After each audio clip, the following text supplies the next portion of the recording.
Time now for our business headlines, and for a little help with that, let's bring in business and markets analyst and Newsmax contributor Seth Denson. Good morning, Seth. Hey, good morning, Allison. Hey, Seth. SNL was funny. I will say that. There was a time, but unfortunately those times are gone. Yeah, I think you're right. It was a time when we were back in college when they really had those funny bits. Before we start, I don't know if anybody follows Seth on social media, but you had a really important date last night. I wish we could show the pictures, but they'll have to go and follow you on Instagram. But tell us quickly about your date. Yeah, I've got two daughters. I've got a son too, but I took my two daughters on a date last night. We went to a nice dinner. We got all dolled up. Went to a father-daughter dance. I said to some friends, I think I said this on Twitter too, my job over the next 10 years is to set the bar so high that I ruin the chances of any guy that comes calling on them. At least that's my hope. So That's perfect. I'm not sure how they'll feel about that when they get older, but I love it. All right, let's get into the markets. Last week, Seth, the markets took a serious hit. What do you think we can expect this week?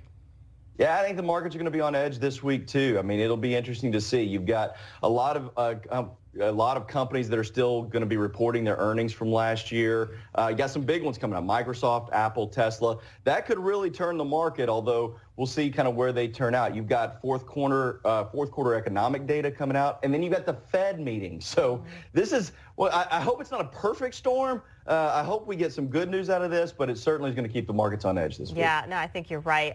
Also, in the first 2 weeks of mobile sports betting in New York, more than $600 million was brought in. Seth, are you a fan of mobile sports betting? A lot of states looking to legalize it. Yeah, I'm not a fan of crypto. I'm not a fan of sports betting. I think both of them are very similar in line. I know crypto haters, you're tweeting me now. I get it.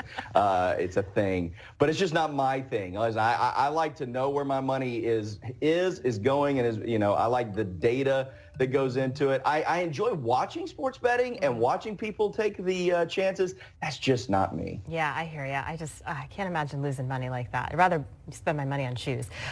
Inflation has been skyrocketing, up 7% in 2021 alone, leaving many employees looking for pay increases. And to help keep up, KLM Transport Services, a major trucking firm, it's boosting pay up to 33% for their contract truckers. This is way more than current inflation. Look, we've talked about this. Trucking companies are struggling to get drivers. Why would they increase pay so much?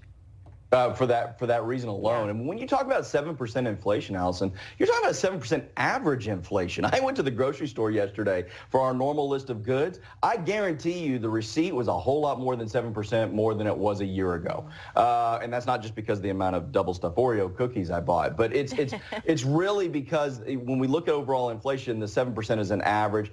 Trucking specifically, they are struggling. They are essential to getting our supply chain back online, which is one of the only things going to get this inflation under control. And so I'm glad to see them do this. More need to do this. I also saw that the Biden administration is going to lower the age requirement down to 18 for long haul truckers.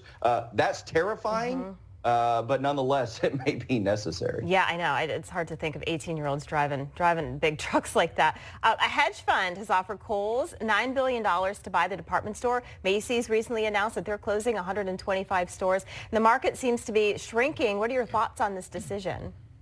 I think this is a good move for Kohls. Listen, their sales are down 20% in 2021, and their EBITDA at about $2 billion EBITDA. That's earnings before interest, taxes, depreciation, amortization on this Sunday morning. But that's effectively how we gauge the value of a company. You hear me talk about business values all the time. This is a high multiple of that EBITDA. And so with department stores on the decline, with their sales on the decline, Kohls is one of those few department stores that's been able to hold their stock. But listen, their EBITDA is dropping each year, so I think this is time to make this move. The only reason they've survived is partnerships with e-commerce, but I think this would be a good move for them. Yeah, it may be time to cash in your Kohls bucks. I think that's what they call them when you get all that, whatever those are called. It's their gamut to get me back in next week. Yeah, exactly. All right. Thank you, Seth. We'll see you in the next hour. Thanks.